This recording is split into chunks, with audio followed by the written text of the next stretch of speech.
Dubai में palm Jumeirah की construction का काम जोरों शोरों से चल रहा था। ये अब तक का सबसे बड़ा पाम ट्री शेप का आइलैंड बनने जा रहा था, जिस पर पूरी दुनिया की नजरें टिकी हुई थी। ये बात है सन 2001 की, जब दुबई के क्राउन प्रिंस मोहम्मद बिन राशिद अल मखदूम ने एक मैनमेड आइलैंड बनाने का फैसला लिया। इंजीनियरों के लिए ये एक मुश्किल टास्क था, क्योंकि इस प्रोजेक्ट के लिए 10 नहीं, 20 नहीं, 50 नहीं, बल्कि पूरे 900 अरब रुपयों की लागत थी।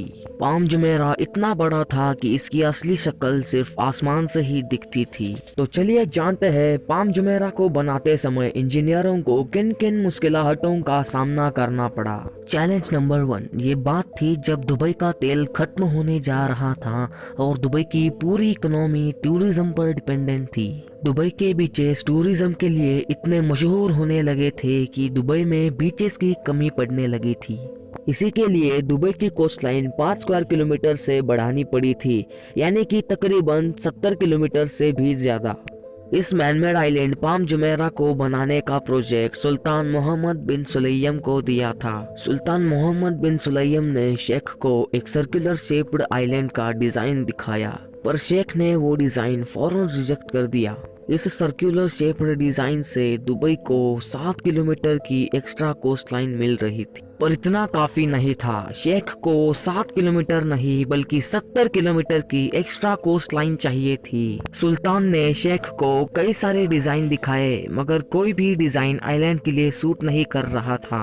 तब शेख ने खुद ही एक आइलैंड का डिजाइन बनाने का फैसला लिया और उन्होंने पाम ट्री शेप का डिजाइन तैयार किया।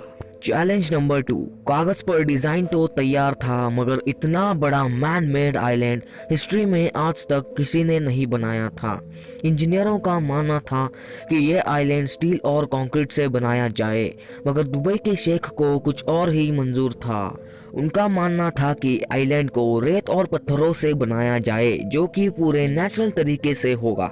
ये पत्थर इतने ज्यादा थे कि इनसे एक 2.5 मीटर ऊंची दीवार बनाई जा सकती थी, जो कि पृथ्वी को एक गोल चक्कर मारकर आ सकती है।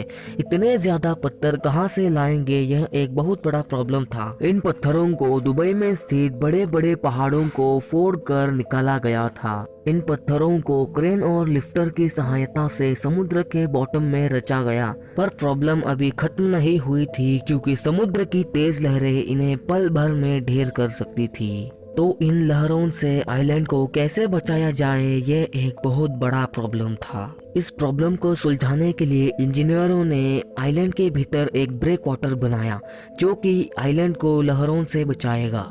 चैलेंज नंबर 3 इस तरह के आइलैंड को बनाने में तकरीबन 15 साल लगते हैं, मगर दुबई के शेख ने इंजीनियरों को 5 साल का समय दिया था। उसमें से 2.5 साल आइलैंड को बनाने के और 2.5 साल लग्जरी होटल्स, पूल्स और बड़ी बड़ी इमारतें बनाने के। 40,000 वर्कर्स और 3 साल की कड़ी मेहनत के बाद पाम जुमेरा बनकर तैयार हो गया और फाइनली जनवरी 2009 में आइलैंड पर बड़ी बड़ी बिल्डिंग्स बना दी गई। उम्मीद है ये वीडियो आपको बहुत पसंद आई होगी और इस वीडियो को आप लाइक करके साथ ही चैनल को सब्सक्राइब भी करेंगे।